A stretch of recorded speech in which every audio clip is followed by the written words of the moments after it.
Hey, pleasure What's to be up? here. It's our pleasure, Christian. let's you can reserve judgment on that, Justin, until we're done. Then you can decide whether it's your pleasure. I am a former regulator. I started my career in financial services after the crisis of 2008, became a regulator in the supervision function, which was facing off against the industry. And having spent a bit of time there, I moved into UBS, which is the firm I'd spent most of my time supervising, in a risk and compliance role. And what I realized doing that role, particularly as I had been the regulator that was imposing rules, was that compliance was the business of influencing human decision-making. You couldn't just tell an organization to be compliant, it needed the people within it to do that. And the largest single cause of risk within the organization was people, either causing problems or making them worse. So I started to identify that my job was all about influencing human decision-making, and to do that effectively, I needed to look at what drove human decision-making. And so I started this mission of bringing behavioral science to ethics and compliance, looking at what techniques could we borrow from other people that were trying to influence human decision-making, so advertisers, governments, and could we deploy that in the fields of compliance and risk? And the answer is you can. And so that's what I started to do. I set up a behavioral science function at UBS. And now what I do with my company, Human Risk, is help people in regulated industries to do that themselves, to understand the challenges they're facing and then think behaviorally about implementing. So I train people on how to do it themselves. I consult if there are specific projects, but really the idea is helping bring behavioral science to ethics and compliance. So one of the things I think is really interesting about compliance is that we often focus on the thing we don't want to have happen. And that means we focus on bad people. So in banking, which is the industry I've come from, we look at people like rogue traders and we say to ourselves, I don't ever want that to happen. And I write rules and laws and policies and procedures to focus on those people. But of course, what that forgets is the average person within the organization is trying to do the right thing. And if we start to write policies and procedures that focus on the bad people, we're going to miss the impact we're having on the good people. And very often we treat every single employee like they're a potential criminal. And theoretically they are.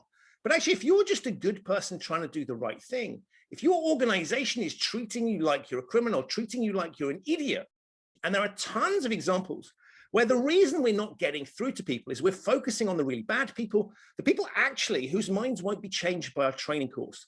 The people who are setting out to do bad things will just do that. What we should be focusing on is looking at the good people, the vast majority of people where the mistakes are accidental, they're not deliberate. And if we focus on those people and thought about how they'd feel, we'll get better outcomes. The real criminals are going to do their stuff anyway, and we need to find different ways to catch them.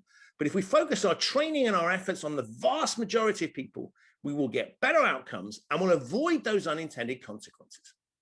I think this is there's a really interesting risk thing that companies are running without thinking about it, right? Which is we build structures based around a world where you go, okay, we can dictate to you everything, and the working day runs between these hours, and we have a job spec that says you need to do these things. Now, if you look at what do people spend most of their time in kind of annual appraisals, most of the time they are telling you the stuff you've done well, fine. And the improvement areas is how can you become more like the slot that we've put you in? It's a little bit like taking a sports player out of position. Right? Go, you need to be playing more like this. And it's like, that's not what I'm good at. And I think there's something really interesting about the current environment, and particularly the way that we're working now, right? I am so much better at what I do now than I've ever been at anything else because I've jettisoned the crap that's pointless. But I'm shaping it around me. And if there's something I'm not good at, right, rather than trying to get to that point, what I do is I will outsource this because I'm terrible at it. Let's find someone that's, and I think this is a really interesting bit around working hours, right? Is we make a presumption that people are really good between the hours of 9 till 5, whatever it is, right? But that pattern, that might not be true. And I kind of go, why have you hired some people that are allegedly brilliant and you put them in this straitjacket that goes, you must conform in these ways? That is dumb. We wouldn't do that under any other circumstances. I mean, the ludicrous thing is you hire me externally and I'll tell you stuff that you've probably heard internally before, or at least you could hear if you tap the right brains with you. But because you're paying me and I'm external, that advice suddenly becomes valuable. Yeah. And so actually, it's a strange counterintuitive thing, but I genuinely think you build better connections if you go for it and say what you really think. Because part of the reason for bringing someone in externally is you're not getting that thing. You're not getting people inside the organization saying what they really think because they're terrified. If you look at the majority of compliance programs, what they do is they get people to do stuff that's unnatural. Right. So it's deliberately intrusive. I'm going to send you on a boring training course. I'm going to teach you stuff that's not relevant to you, that's tedious. I'm going to put controls in place that require you to get sign-offs. There's a whole load of obstacles. Every single time you do that, you are forcing the people that you're subjecting to it through the process you're talking about. Right. So they're not going to have a kind of just-in moment where they speak. They're just going to subtly take this stuff away and go, I hate this. I distrust the people that are asking me to do it. So if I have an opportunity to cut corners, rebel, I'm going to take that, right? Because the machine is not allowing me to be me. So I think it's interesting is that all you're doing is you're kind of at the articulate end who's prepared to push that. But every single employee to a certain extent is suffering that. And compliance is one of the main drivers, not intentionally, right? Sit there and go, how do we piss off people off? But that's kind of where we end up.